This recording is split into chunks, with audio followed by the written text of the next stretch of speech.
Hello दोस्तों, कैसे हैं आप सभी। आज हमारा टॉपिक है डिजिटल फोटोग्राफी। ये फोटोग्राफी का तीसरा चैप्टर है और हम DSSB के सिलेबस के अकॉर्डिंग ही आपकी तैयारी करा रहे हैं। हमारे यूट्यूब चैनल को सब्सक्राइब जरूर कीजिए और वीडियो को लाइक और शेयर करना मत भूलिए। तो चलिए शुरुआत करते हैं हमारी इस टॉपिक की डिजिटल फोटोग्राफी के बारे में जानते हैं। तो सामान्य परिचय देखते हैं डिजिटल फोटोग्राफी के बारे में। तो फोटोग्राफी का आधुनिक स्वरूप डिजिटल फोटोग्राफी है। फिल्म और डिजिटल फोटोग्राफी में अंतर केवल पद्धति का है, जिसमें कैमरे में फिल्म के स्थान पर इमेज सेंसर, फिल्म के स्थान पर क्या लगा होता है, उसमें इमेज सेंसर और मेमोरी कार्ड लगा होता है, जिसके आधार पर कुछ सुविधाएं फोटोग्राफी करते समय प्राप्त होती हैं। स्कैनर की तरह ही इन कैमरों में प्रकाश के प्रतिबिंब को डिजिटल इमेज में परिवर्तन करने के लिए कैमरे में एक संवेदित्र, जैसे सेंसर कहा जाता है। देखिए इनकी फुल फॉर्म भी आप याद रखिए। CCD की फुल फॉर्म है काज कपल डिवाइस और CMOS complementary metal oxide semiconductor. इनका प्रयोग किया जाता है किस लिए? प्रकाश के प्रतिबिंब को डिजिटल इमेज में परिवर्तन करने के लिए इन संवेदित्र सेंसर को लगाया जाता है। एक तो CCD और CMOS, इन दोनों को लगाया जाता है। CMOS की अपेक्षा CCD से अच्छे परिणाम प्राप्त होते हैं, इसीलिए अधिकतर कैमरों में CCD का ही प्रयोग होता है। और ये क्या है? सेंसर। ठीक है, आगे बात करते हैं। यह संवेदित्र सेंसर CMOS व CCD सिलिकॉन चिप के बने होते हैं। अब इसको ध्यान रखिए कि ये दोनों किसके बने होते हैं? सिलिकॉन चिप के। वाइट बैलेंसिंग, डिजिटल कैमरों में वाइट बैलेंसिंग द्वारा रंगों में सामंजस्य बनाया जाता है। डिजिटल कैमरों में यह प्रभाव, आवश्यक प्रभाव कह सकते हैं, सो इस संतुलन को व्यवस्थित कर लाए जा सकते हैं। इन्हें व्यवस्थित करने के लिए कैमरे में स्थापित विभिन्न मोड्स जैसे डे लाइट और टंगस्टन एवं क्लाउडी आदि का प्रयोग किया जाता है। लेकिन ये सुविधाएं वाइट बैलेंसिंग के ऑटोमेटिक कैमरे में नहीं मिलती। ठीक है, किसमें? ऑटोमेटिक में। यह सुविधा केवल मैनुअल वाइट बैलेंसिंग मॉडलों में ही उपलब्ध होती है। Storage device of digital camera. प्रारंभ में डिजिटल कैमरों में इमेज को संग्रहित करने के लिए फ्लॉपी डिस्क और CD का प्रयोग किया जाता था। ये आकार में बड़ी होती थी, इसलिए इनके स्थान पर स्मार्ट मीडिया कार्ड का प्रयोग किया जाने लगा, जैसे कि SSFDC, solid state floppy disk card के नाम से जाना जाता है। इस कार्ड का प्रयोग फूजी, ओलंपस और तोशिबा आदि कंपनियों के कैमरों में किया जाता है। फूजी, ओलंपस और तोशिबा कैमरों में अब स्मार्ट मीडिया के स्थान पर XD कार्ड का प्रयोग किया जाने लगा। यह अधिक संग्रहण क्षमता, अधिक स्पीड और अच्छी गुणवत्ता वाले हैं।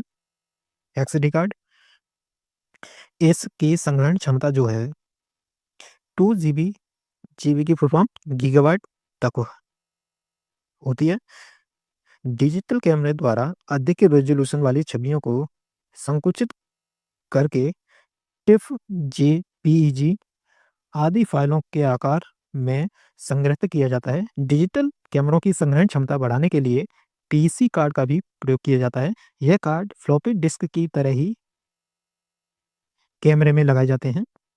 यहाँ फाइल फॉर्मेट को देखते हैं। डिजिटल कैमरों में छवियों को संग्रहित करने के लिए मुख्यतः 3 प्रकार के फाइल फॉर्मेट का प्रयोग किया जाता है। ये कौन कौन से हैं? एक तो है रॉ, टिफ और एक JPG। रॉ एक अच्छी गुणवत्ता के लिए जाना जाता है। यह विकल्प कुछ परिष्कृत कैमरों में जैसे DSLR में उपलब्ध होता है। टिफ, इसमें फाइल का आकार बड़ा होता है, छवियों की पूर्ण गुणवत्ता बनी रहती है। इमेज को संपादित करने या उनको परिष्कृत करने में इनकी गुणवत्ता पर कोई प्रभाव नहीं पड़ता है। ये अच्छी क्वालिटी की तस्वीरें बनती हैं इससे। JPG यह अन्य की अपेक्षा अधिक तेज होता है, लेकिन इसमें छवियां अच्छी गुणवत्ता वाली नहीं बनती। जो छवियों का संगीत के लिए नुकसान पहुंचाने वाला एक फॉर्मेट है जो अधिकतर डिजिटल कैमरों में प्रयुक्त किया जाता है। यह छोटा आकार की फाइल होती है।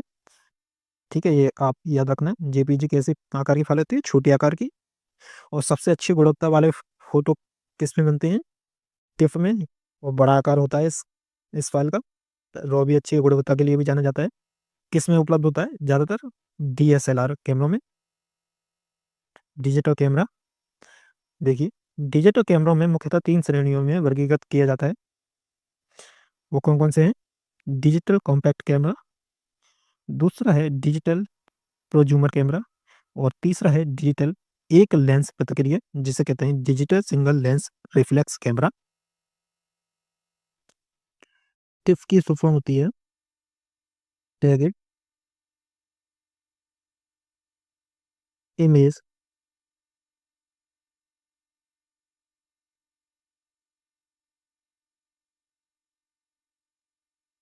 File format.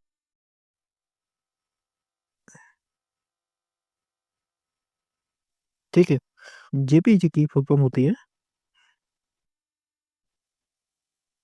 Joint photograph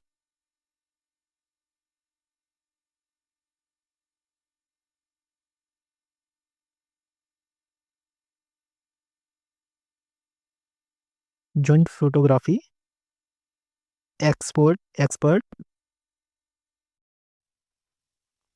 group group.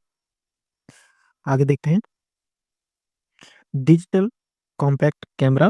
देखिए, यह छोटे आकार का स्वचालित कैमरा होता है जिसे आसानी से संचालित किया जा सकता है। यह कैमरा परिष्कृत फिल्म कॉम्पैक्ट कैमरों की तरह होता है, जिसमें फोटोग्राफी किए जाने वाले इमेज को देखने के लिए कैमरे के पीछे एलसीडी स्क्रीन बनी होती है। इन कैमरों में डिजिटल और ऑप्टिकल जूम की सुविधा होती है। अधिकतर इनमें सेंसर का आकार छोटा होता है, जिनका मात्रक 5 से 10 मेगापिक्सल होता है। अधिकतर इन कैमरों में इमेज संग्रहित करने का आकार जो होता है वो जेपीजी होता है। दूसरा कैमरा है डिजिटल प्रोजूमर कैमरा। तो देखिए, डिजिटल प्रोजूमर जो कैमरा होता है यह डिजिटल कॉम्पैक्ट और डिजिटल एसएलआर का मिला-जुला स्वरूप होता है, जिससे आधुनिक कॉम्पैक्ट या सुपर जूमर भी कहा जाता है। इन कैमरों में अच्छी ऑप्टिकल गुणवत्ता और अपर्चर श्रेणी के साथ वाइड से टेलीफोटो तक की फोकस लेंथ के सुपर जूमर लेंस होते हैं इसमें। इस कैमरे में मिलने वाली जो सुविधाएं हैं वह है, पहली है एलसीडी स्क्रीन और दूसरी है अपर्चर एवं शटर स्पीड पर नियंत्रण। तीसरा है फ्लैश। चौथा आईएसओ की सुविधा। और पांचवा 7 से 12 मेगापिक्सल के सेंसर। आगे चलते हैं। तीसरा है डिजिटल एक लेंस प्रतिक्रिया, digital single lens reflex camera. यह भी एसएलआर की तरह अच्छी गुणवत्ता वाला आधुनिक कैमरा है, जिसमें इसके लेंसों को आवश्यकता अनुसार बदला जा सकता है। इसलिए इसे लेंस अंतर बदल कैमरा, इंटरचेंजेबल लेंस कैमरा भी कहा जाता है। इनमें लगी एलसीडी पर फोटो लेने से पहले इमेज दिखाई नहीं देती है, बल्कि फोटो लेने के बाद ही इमेज एलसीडी स्क्रीन पर दिखाई देती है। इसमें व्यू देखने के लिए व्यू फाइंडर का प्रयोग होता है। इनमें छवि को संग्रहित करने के लिए विभिन्न प्रकार के फाइल फॉर्मेट का इस्तेमाल किया जाता है, जैसे कि रॉ, टिफ, इमेज, जेपीजी आदि उपलब्ध होते हैं। अन्य सुविधा के बारे में देख लेते हैं इस कैमरे की। तो इसकी अन्य सुविधा है शटर स्पीड, आईएसओ और 6 से 24.6 मेगापिक्सल तक के सेंसर। एसएलआर कैमरों में व्यू देखने की पद्धति।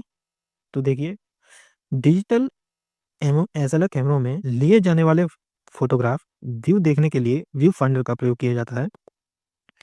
यह कैमरे के पीछे भाग में लगी एलसीडी स्क्रीन होती है, जिसमें कैमरे के लेंस द्वारा भेजे गए प्रकाश प्रतिबिंब को लेंस और शटर के माध्यम से 45 अंश के कोण पर लगे हुए दर्पण द्वारा फोकस स्क्रीन से होते हुए पंच संक्षेत्र पेंटाप्रिज्म द्वारा वस्तु का व्यू दिखाई देता है। तो देखिए, पेंटाप्रिज्म यह अधिकतर एसएलआर कैमरों के अंदर शिखर पर लगा होता है, जिसके द्वारा व्यू देखने का कार्य किया जाता है। यह 5 पार्श्व आवर्ती क्षेत्र होता है जिससे कैमरे के लेंस द्वारा भेजी गई छवि की प्रकाश किरणों को 90 डिग्री के द्वारा प्रतिवर्तित किया जाता है। यह है पेंटाप्रिज्म।